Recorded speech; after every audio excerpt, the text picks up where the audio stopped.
Please note that in this recording, some of the questions may be inaudible, but the Master's answers are audible and clear. Any question you would like to ask? I have two questions. One is about bhajan. I have a very difficult time, more so than with Simran, doing bhajan, and I wondered if it was preferable to extend the length of your Simran so that you're sure to do the full 2.5 hours, rather than stop at 2 hours and then do less than a half an hour of bhajan. You mean you want to give more time to Simran? So that I can do the full 2.5 hours.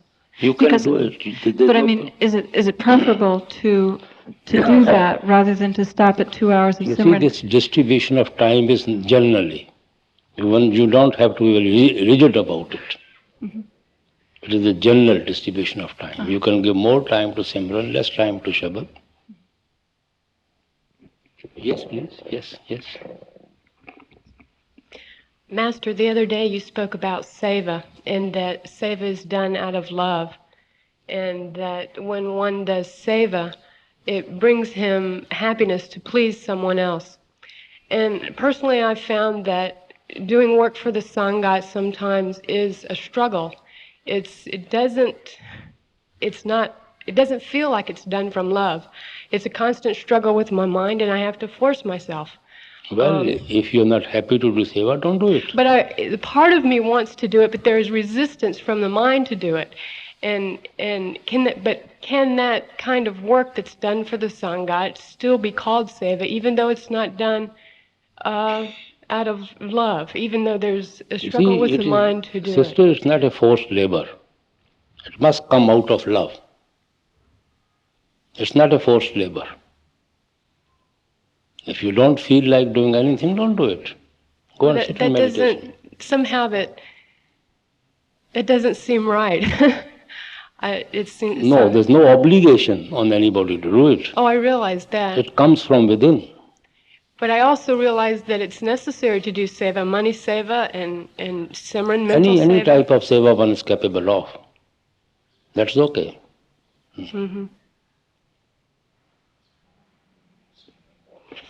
Yes.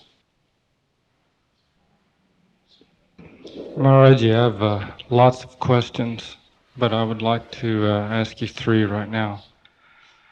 The first one, some people who have been initiated but not yet seen you, and then they come and see you for the first time, they're expecting a lot, and then sometimes they're disappointed. It's a real shock. Can be even as bad as that of a jilted lover, where the bride comes to the wedding and the groom doesn't show up. And I was wondering what causes this kind of experience, and what can the satsangi do about that if they have that experience? Well, brother, it is an individual experience. You can't generalize these things. It's everybody's individual's own reaction and experiences. Okay. And then the other question... One has to search himself. What is wrong with the other and what is wrong with me? And then come to one's conclusion.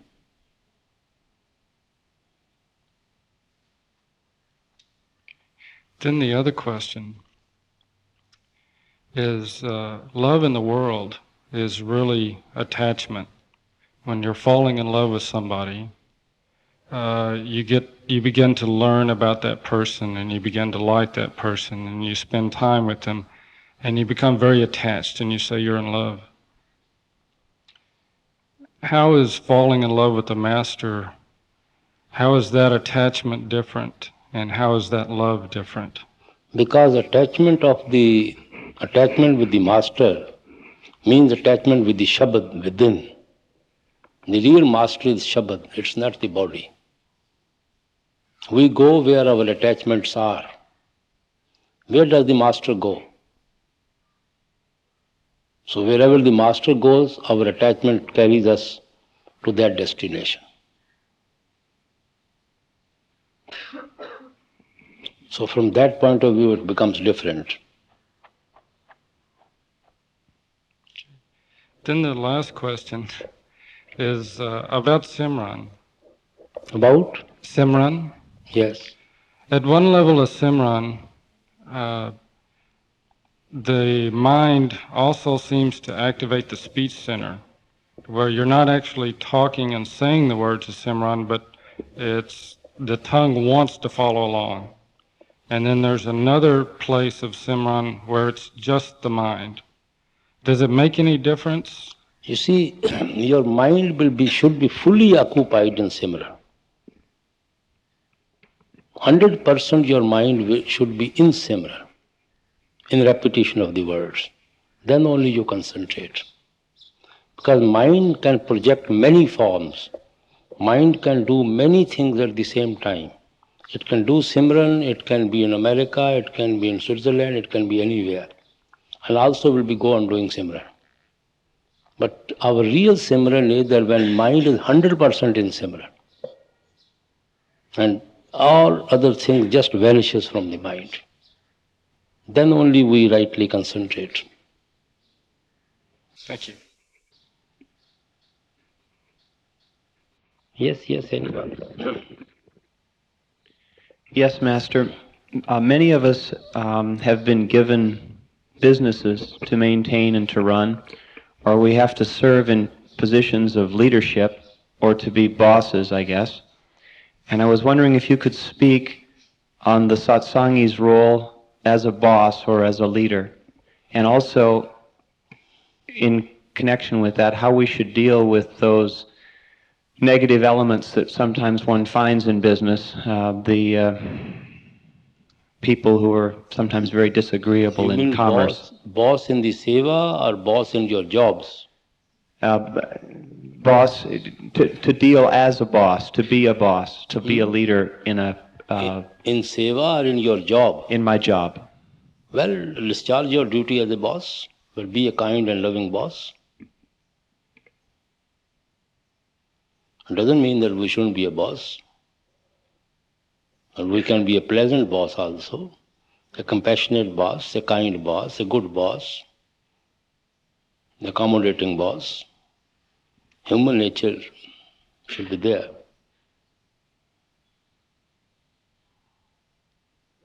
Yes? My question is relating to limited free will. My understanding of limited free will is that it's an attitude of mind where we can go through our karmas in either a positive or negative manner, and that in no other way can we affect those karmas. Could you comment on that for me, please, Master? Can you frame your question again? My understanding of limited free will is that we can go through our karmas. It's an attitude of mind where we can only go through our karmas and accept them in a positive or a negative manner, and that in no other way we can affect those karmas that we have to go through. Can you comment on that? Well, brother, there is so much has been written and so much has been discussed about the free will. From the higher scale, from his point of view, there is no free will at all. From our level, there is limited free will. Now you can analyze everything in light of that. Because our birth, our environments, our bringing up, and our education is not in our hand at all. That is already predestined. And whatever our way of thinking, way of acting is today, has been preconditioned by all that. So we act accordingly, we think accordingly, we behave accordingly. So we can't say we have free will. Now you can answer your own question in that light. Yes? Master, can you say something that would help me to accept the fact that the Master is always with me? I believe it to be true, but I can't always feel it. Well, brother, sister, your real master is Shabad, Naam. And the radiant form of the master which you want to be with you That form projects itself from the Shabad and Naam within. And that Shabad and Naam is already within you. So your real form of the Master is always with you. How can I know that to be true? Yes, come to that form and you will know it. Nobody is without Shabad at all. The body cannot exist without the Shabad. It is only the ray of that Shabad which is carrying us everywhere, the soul. And that soul is just a spark of that Shabad. And that Shabad is our real Master. Whatever form of the Master you see within, it projects itself from that very Shabad. Our existence is due to that Shabad within. So our real form of the Master is always with us. Thank you. Yes.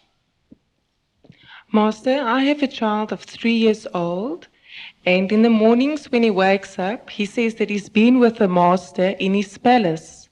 In his? His palace. What is that? Palace. Huh? He's been with the Master in his palace. I see. Is that true, or is it his imagination? I have no palace at all. I don't know whom does he But could see. he be with you? Could he see you in his dreams? I don't know. I have a humble house, humble cottage. I have no palace at all. They are just fairy tales which children hear and mothers and parents tell them, and they just dream of all those things you see. It's good to have good dreams, pleasant dreams. Yes. Maharaji, I have a question about satsang. The other day, I think you said something like the basis of the path is love, not fear. And I grew up with a religion that, as a child, taught me that God was fear, and so it's hard for me to believe that it's love. Could you talk about that? Well, sister, we should worship the Father. If you can't worship Him out of love, then worship Him out of fear. But the best way of worshipping Him is out of love. Those who love Him, they are also always have the feeling of fear of offending Him, lest they do something which may displeases our Lord. They will always like to do those things which pleases our Lord. So this is a part of love. This cannot be separated from the love at all. This fear of offending our love can never be separated from the love. The wife loves the husband. She also fears him. She doesn't want to go late to the house. She doesn't want to do anything which displeases him. She always likes to do which pleases him because she can't afford to lose him. She loves him so much. He's not going to punish her for anything. But this is the height of love which we carry within us. So those who love the Lord, they also love His creation. They also serve His creation in order to please the Lord, which is in every part of His creation. So some people's approach is, if you won't worship the Father, you will go to hell and you will have to be punished like this and punished like that. Well, if that type of love doesn't come in us, all right, then worship Him out of fear. Refrain from the bad deeds and bad sins and bad karmas out of fear. You see, you try to explain to a child to be a disciplined boy with love and devotion, because he loves the mother, he likes to do what mother tells the child to do. But if child refuses to do, then you also frighten the child. If you won't behave, I'll put you in the dark room. I won't give you anything to eat. So then she tries to, you see, if there's no other way, then she tries to create that fear in his mind, fear of punishment, the child doesn't want to face. In any way, she wants to discipline the child. But mistakes and saints' approach has been out of love. worship him out of love, not out of fear. They have explained what they will have to go through if they don't worship him, or if they don't love him, and if they don't refrain from the sensual pleasures. This will be the consequences, they explain. But they don't try to create that fear in our mind, that because this will happen so that you should love him. Their approach is that of love. But some people try to, it depends upon the individual whom we are explaining. He will understand the approach of love or approach of fear. Any approach is all right, I would say. Master, can it be beneficial to have a fear of general day-to-day living in the world? Fear of? Of living in day-to-day practices, of fear at work. I know it's not natural, it's not healthy, but can it have a spiritual benefit? And what's the best way of overcoming it? I have not followed your question. Can you explain it a little better? Yes, I'll try. What's the best way of dealing with fear that arises out of living? You've talked about fear towards the Master and how it's better to love the Master. I'm just wondering, especially relating it to myself. Brother, actually we don't fear the Master. We fear our own weaknesses. Yes, and this is what I'm trying to ask about. We are frightened of our own weaknesses.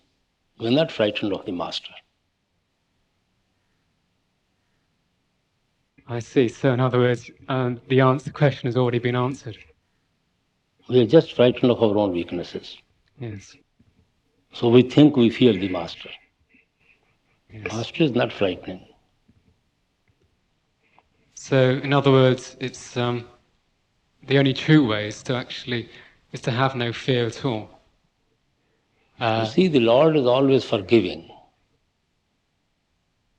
We fear not the Lord, but ourselves, our own imperfection, our own weaknesses, our own sense of guilt within us. That frightens us. So we think we are frightened of the Lord. Yes. It's like, for instance, when I was handing over the medical supplies to you not long ago, I had a great fear of you, Master. And in a sense, I think I understand what it was all about now, and how there was really no need for it. I don't know, why should we fear the Master? I really don't know. On the one way we say we love the Master, the other way we say we fear him. So we must be fearing our own self. And the only way to overcome those sorts of fears is just to meditate. Does it help? Yes. Do those fears ever help to be overcome through analyzing the mind, through actually seeking therapy? You can analyze yourself, what is the base of the fear, and yes. Try to rise above that. Thank you, Master. Yes. Maharaji, in my Sangat, they always invite people who have been to see the Master to speak. You mean your group? Yeah, in Hawaii. Yes. And I'm confused about speaking in front of a group. Sometimes I feel like it's losing the energy by speaking in front of the group, and sometimes I think it just makes it nice to remember the Master again. And I was wondering if you could give me some guidelines about how not to lose the spiritual energy by speaking about the experience. I'm not following your question. You're a speaker there?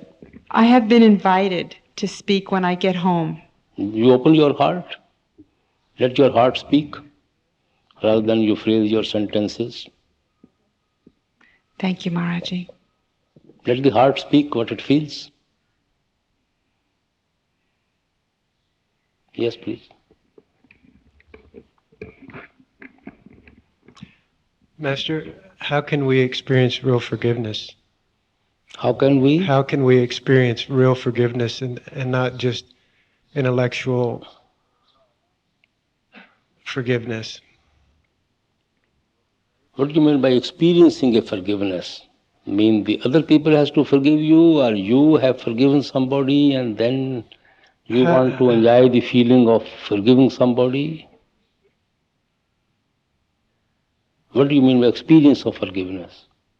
How do we experience your forgiveness for all the things that we don't know that we've done and the things that we do know?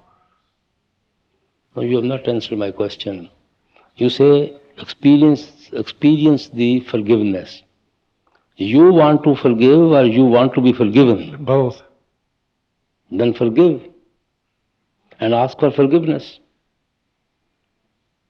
And experience then within yourself how you feel. When you will forgive somebody, then experience within yourself how light you feel.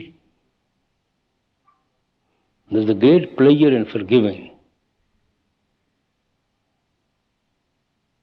rather than being forgiven by somebody. There's a great pleasure in forgiving.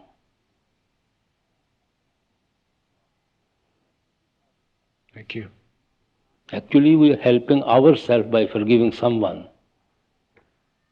We are taking a pity on ourselves by forgiving someone. We are improving ourselves by forgiving someone. We have gained by forgiving someone. We don't lose anything by forgiving someone. We have gained ourselves. We don't have more sleepless nights. We feel so light when we forgive somebody. That is the experience which you can only experience within yourself. It can't be explained.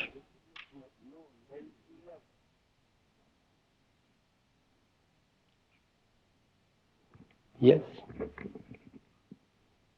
Will you forgive me? You have done nothing against me. Why ask my forgiveness? Ask someone's forgiveness whom you may have trespassed his rights. Why ask my forgiveness? You have not done anything against me. Well, I felt that I may have displeased you this year. No, you have just displeased your own self, not me. We just displease our own self. As I said just to the gentleman, we don't displease the Master. Christ said in the Bible, if you won't hear me, if you won't follow me, I will not condemn you to my Father.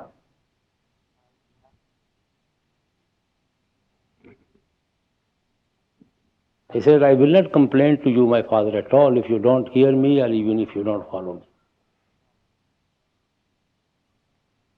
Because they don't come here to condemn us.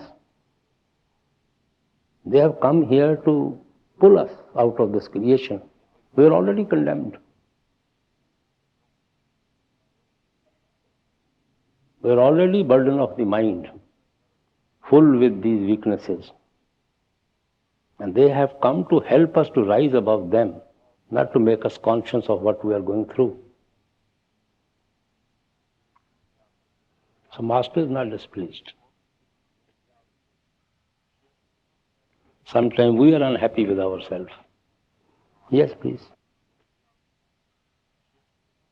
Master, my question is about Simran, and when we sit and we concentrate and we're in the dark, and if our concentration goes outward into something of the world, and then we come back again, has that concentration gone back down while we were gone? Yes, it goes down, it comes up, comes down.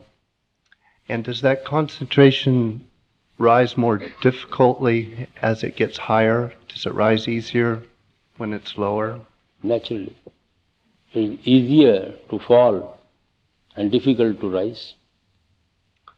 I understand that answer. What I meant was, does it rise easier at the beginning, at the lower levels, and more difficult, with more difficulties at the top. Later level. That's right.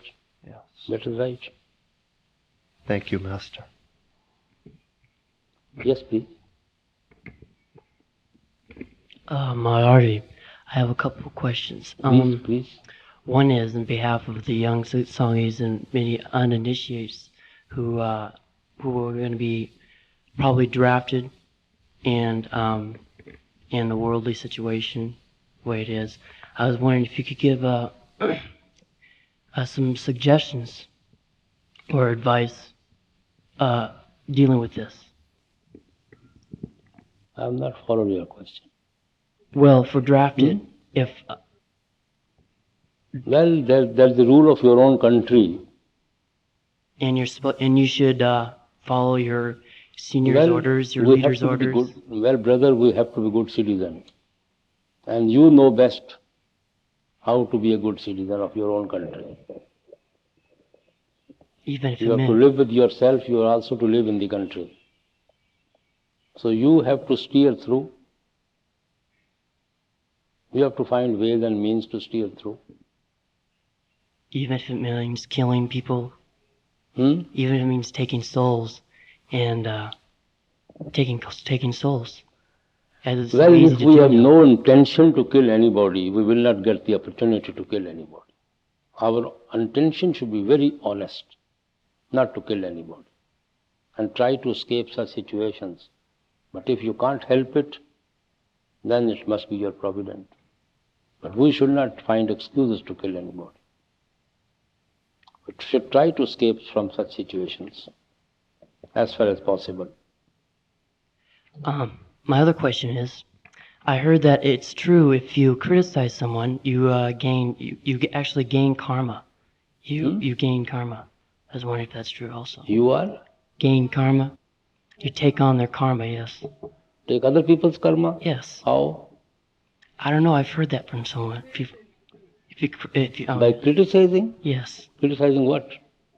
Another individual, another soul. Don't criticize if it doesn't concern you. If it doesn't concern you, anybody's action or reaction, why should you worry about them?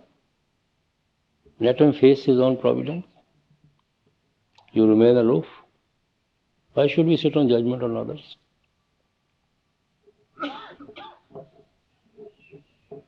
Thank you. Yes, please. This is real hard for me to ask. This is the first time I've ever seen you, and I guess I had a lot of expectations, and I'm real disappointed. I don't have the experience that you're my master at all. And although and you've been talking about having love and devotion for the master, and I would love to have that, and I don't, and it's real upsetting to me. Sister, you should attend to your meditation, it automatically grows. Thank you. Without love and devotion, we don't come to the path at all. But now we have to give this seed an opportunity to grow. Yes, something more is left.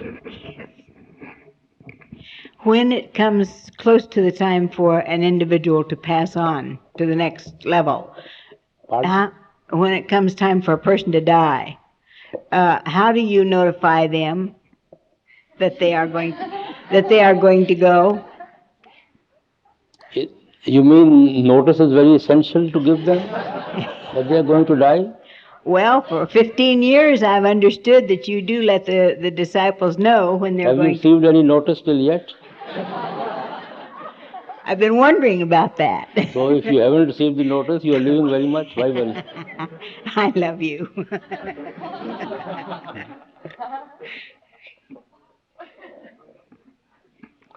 Yes, please. Yes, yes.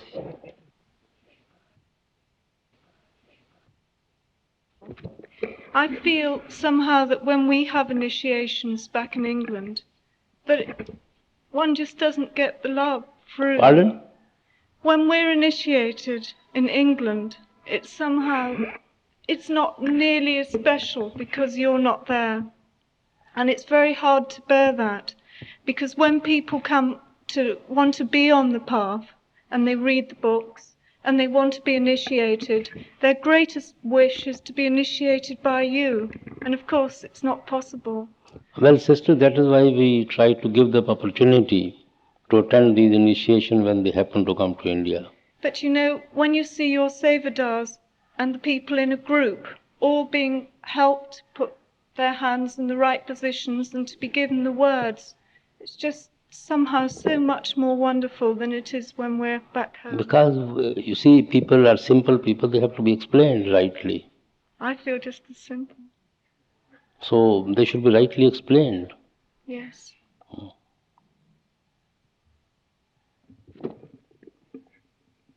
Yes.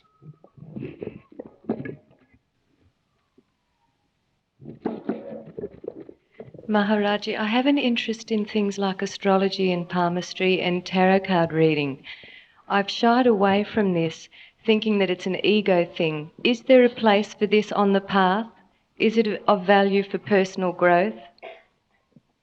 You mean that palmistry? Yes.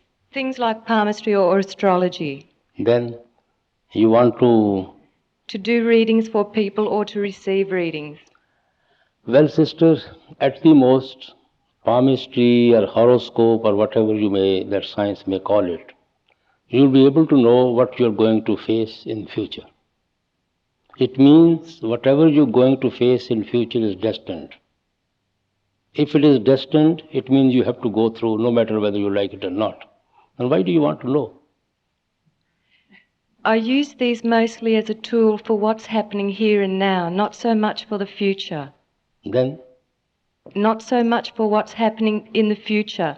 I use them as a tool for what's inside here and now. But what do you mean by inside, here and there? The emotions, the feelings, the thoughts. How can that palmistry or horoscope can tell you your own emotions? You know much better than anybody else what you're going through. That is just exploitation by the people, professionals. You know your emotions much better, where you stand concerning other people rather than they. It is a science to know something about your future, major events of life. Sometimes they do tell, I don't deny that. But if this is all destined, you have to go through, then why try to know them earlier? If one is supposed to meet a car accident, why tell him 20 years ago that you're going to meet a car accident? Why not let him enjoy his life for 20 years at least? Yes. What is the sense to know? I don't understand why people are running about to know their future. Why don't they look to their present? They should make their present lovable, pleasant, and live their life as it is today, rather than worrying about 10 years or 15 years or 30 years after that. It's a human nature, you see. Thank you. Yes. Master, do you like us to take a happy attitude towards life? What is your concept of happiness? Happiness If you are really happy, I would like you to have a happy attitude. But if this so-called happiness has reactions to make you miserable, then this is no happy attitude at all. Thank you. These short-lived happinesses turned into miseries, turned into frustrations, makes us more miserable. This is no happy attitude at all. Real happy attitude comes from within. When we live in the will of the Father, we have no wish of our own at all. We face life as it comes. When we go on adjusting to the events of life, when we don't try to swim against the waves, that is the happy attitude towards life.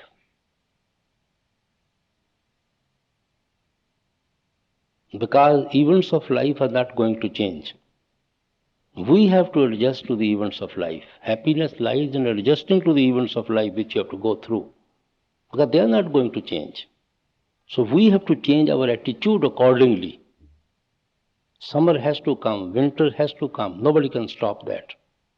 But if we adjust according to the summer, if we adjust according to the winter, it will pass on. Now we are not miserable. If we refuse to adjust to the summer atmosphere and winter atmosphere, we are the one to suffer. They have to come and go. So events of life will have to come and go. They are destined. So we have to adjust according to them. Then we are happy. Then our attitude toward life is happy. Master, during meditation, I seem to be able to get so far, and then I seem to get blocked and don't seem to be able to go any further. Is there anything I can do to counteract this? Can you just repeat your question again? During meditation, I appear to go so far to get to a certain level, and then I seem to get blocked. I feel as though I can't go any further. Sister, the more we concentrate, the more we progress within. So we should give more attention to our Simran, so that we may be able to withdraw our consciousness to that level from where we can proceed further and further. So we should give more time to Simran. Thank you.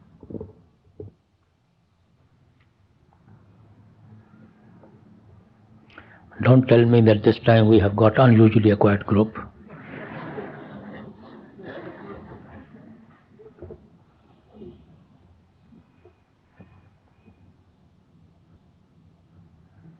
Master, Swamiji says that what is gained quickly is lost quickly. Why is it so hard to climb and yet so easy to fall?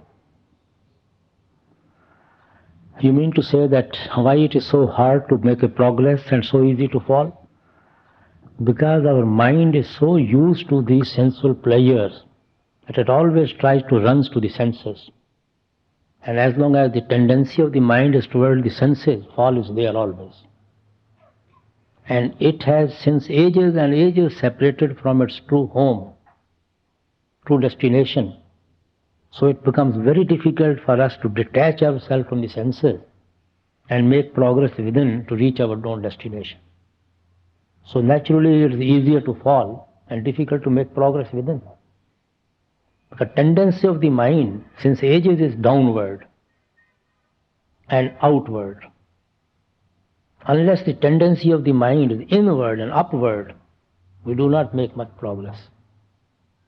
Since mind is fond of sensual pleasure, so unless it gets better pleasure than the sensual pleasure, it becomes difficult for the mind to detach itself from the senses.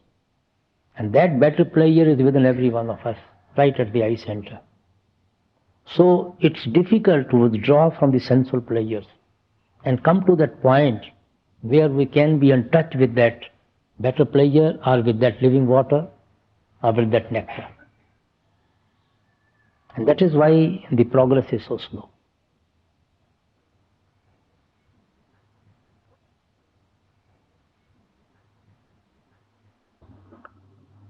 Yes?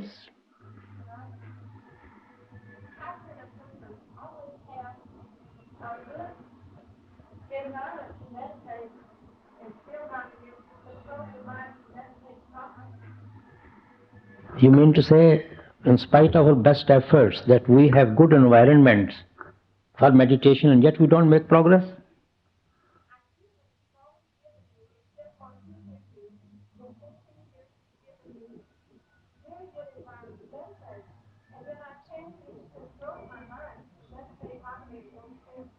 Can anybody pass her question to me?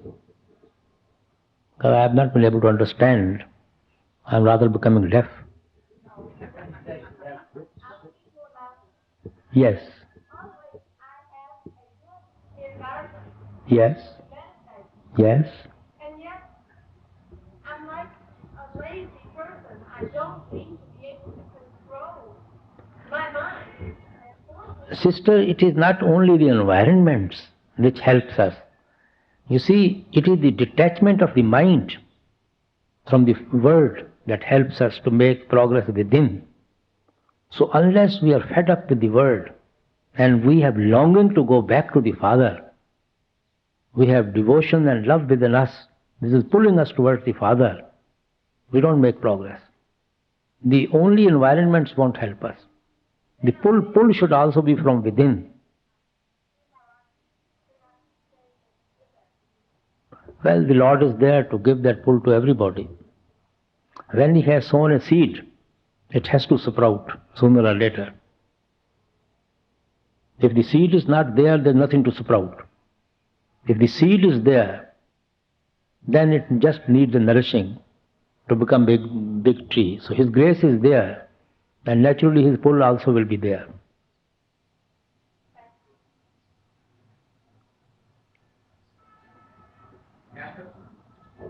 In the days of Swami being great master, was the need for physical darshan more important than it is now? You'll have to be a little more louder. Swami and great master, was the need for physical darshan more important than it is now for you? You mean the physical darshan was more important in those days than now? Well, brother, philosophy is the same. It has not changed. Nobody brings any new philosophy. Nobody brings any new teachings at all. The teachings of the saints always remain the same. If that need was there then, the need must be here today too. It can't change.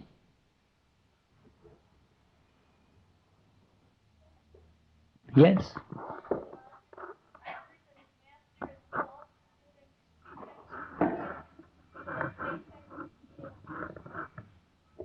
Can you be a little louder?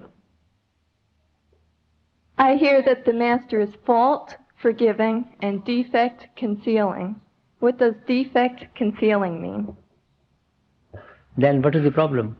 What is the question? I want to hear what does defect concealing mean. Concealing our defect, our weaknesses, our defects. You mean can we hide our weaknesses from the Master? No, I hear that the Master is, he conceals our defects. The Master conceals our defects. He conceals our weaknesses? Yeah. You see, Master doesn't want to, take the lid off. Otherwise, nobody will come to the Master. If we are exposed by him publicly, nobody will come to the Master.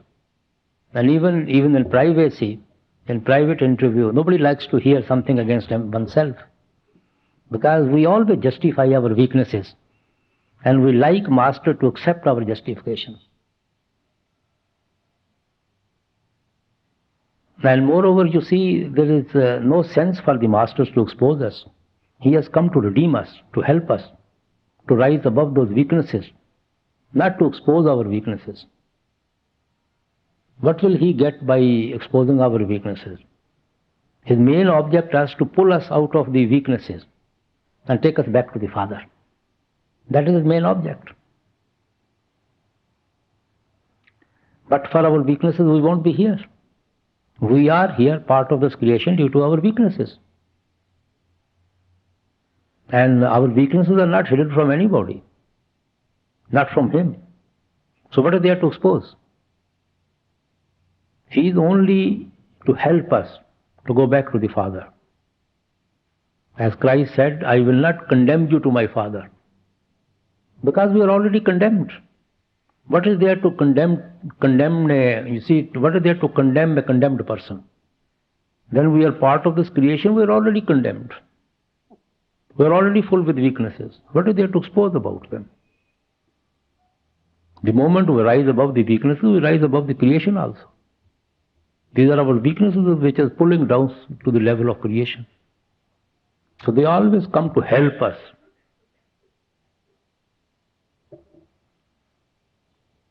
Yes.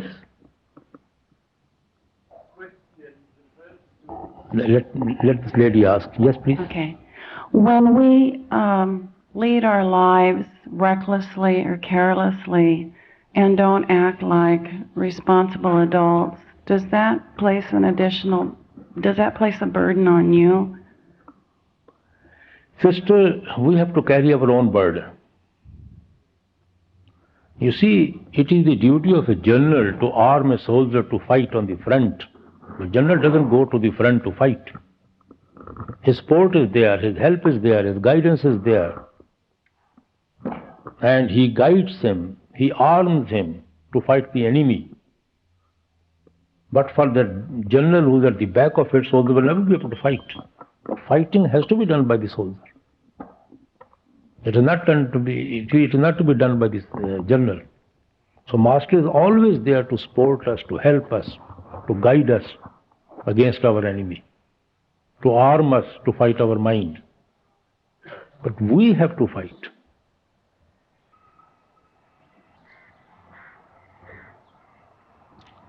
Yes.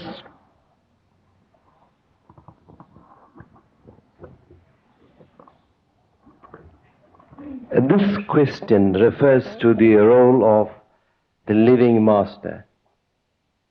Now, when St. Paul was going to Damascus, Master, with the intent of persecuting and prosecuting the Christians, he was blinded on the way to Damascus by a light. And then the voice said, Paul, Paul, why do you persecute me? And Paul asked, who art thee, Lord? He said, I am the Christ whom you are prosecuting or persecuting. And then, having been blinded both spiritually and physically, he asked Christ what to do. And Christ said, although Christ was crucified and was dead some time ago, he said, go to Damascus, and in a street called Straight with St. Paul. Isn't he trying to show to us, or to the world of Christendom, that you need a living master to show you the way? Because after Paul had been initiated by Ananias, he was able to preach the gospel and became the champion of Christ and Christianity. And I think we often use his very words so often in our Sanma, to live to die.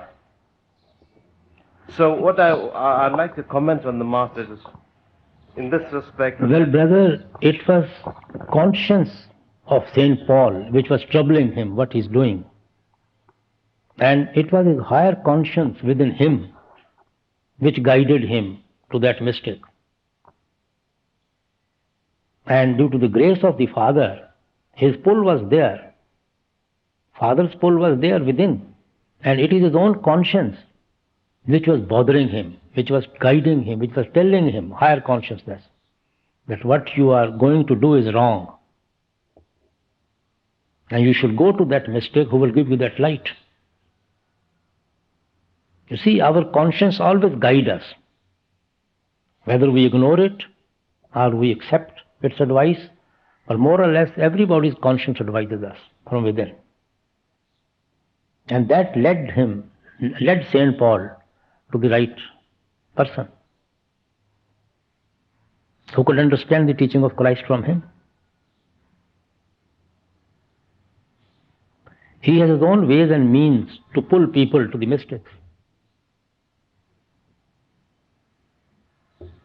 Everybody is guided from within to the mistake. And that is why we say that we don't find the Master, Master finds us.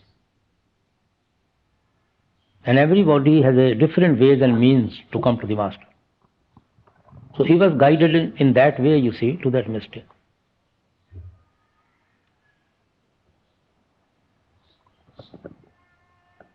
Master? Yes. But Master, isn't the point that Jesus had been dead for some time before apparently appearing to Paul in the vision on the way to Damascus, and that after Paul's conversion, he was still preaching that one should put one's faith in Jesus, who had been dead for some time? Actually, you see, St. Paul got enlightenment when he came in contact with that mistake. Before that, it was only his conscience which was guiding him that what he is doing is wrong. He is wrongly persecuting the person. And real guidance he got about the teaching of Christ from that mistake, from that person. But then why would his teachings then be continually referring that the salvation was through Jesus who was dead? Teaching given by the Jesus. Salvation by Jesus means the teachings given by Jesus. Not by the person, by the teachings.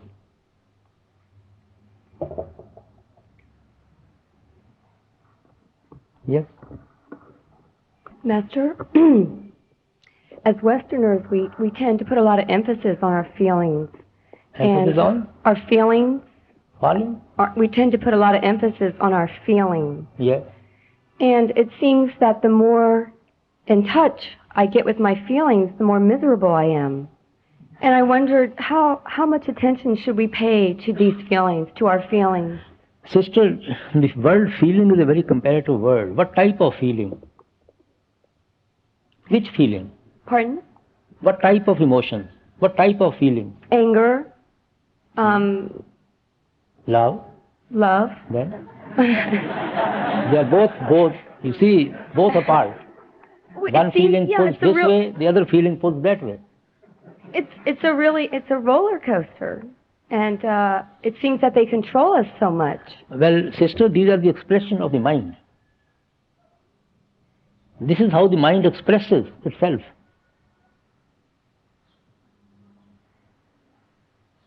That's what we call it, you see, lower mind and higher mind and better mind.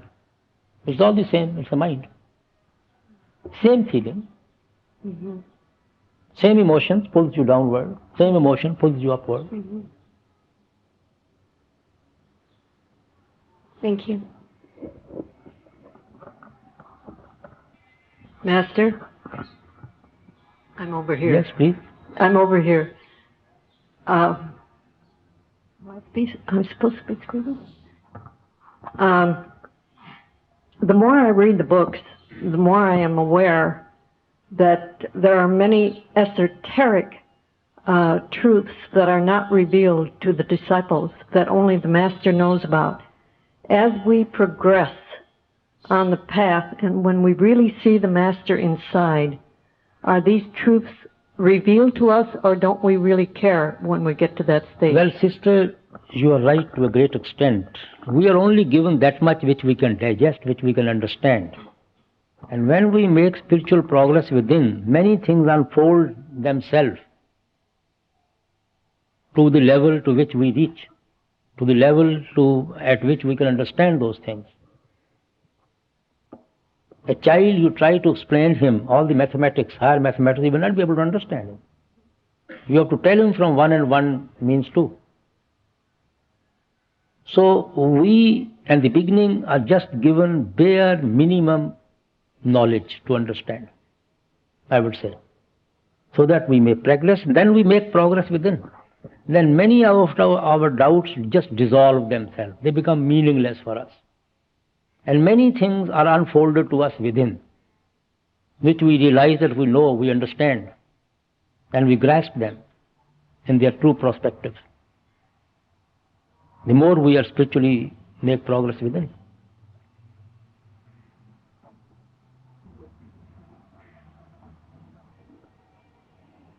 Yes.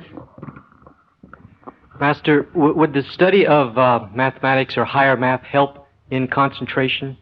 That type of energy used in our Simran, that concentration? You mean mathematics?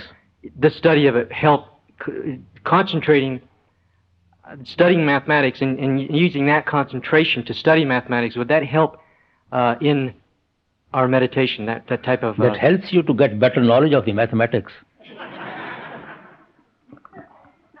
Concentration is something different.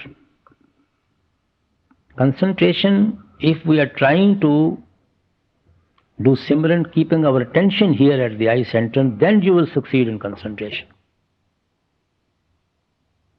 If you are not keeping your attention here, then no matter what you do, you don't concentrate.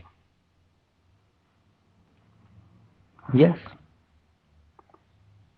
Maharaji, so many times I've come to see you, and I always feel that you forgive me and that you love me, and yet I still come back, and I find myself in many respects no better, or maybe worse than I was before, and is there any limit to the Master's forgiveness? There seems. Well, brother, his forgiveness is always there. But we have to reach to the door, knock to the door, where forgiveness really we feel. Unless he decides to forgive us, he won't pull us to the path. He has already made a decision to forgive us. And that is why the seed of initiation and Naam is there. And now it has to sprout, it has to grow, to seek that forgiveness more and more. And when we are absolutely forgiven, we are part of Him. So meditation helps us to seek the forgiveness, no other way. We become more conscious of our weaknesses as we make more and more progress within. I may have given example somewhere else. If the room is absolutely dark, you don't see anything moving about in the room at all. A little ray of light comes through the ventilator in the room. You will find many things floating, you see, in the atmosphere. They were already there. But before that, you were not conscious of them. That ray of light has made you realize how much is flowing within the room, of which you are not conscious at all. So we are full with weaknesses. Now we are trying to justify our weaknesses. Sometimes take pride and pleasure in those weaknesses. But when that ray of His grace comes within, ray of that light, of that knowledge, of that enlightenment within, comes within us, then we start realizing how weak we are, how filthy we are, and how much we have yet to seek forgiveness and to rise above these weaknesses. Not that we have become more weak by meditation. We were already there. But now the more and more realization is coming. So we should not feel absolutely frightened about these things.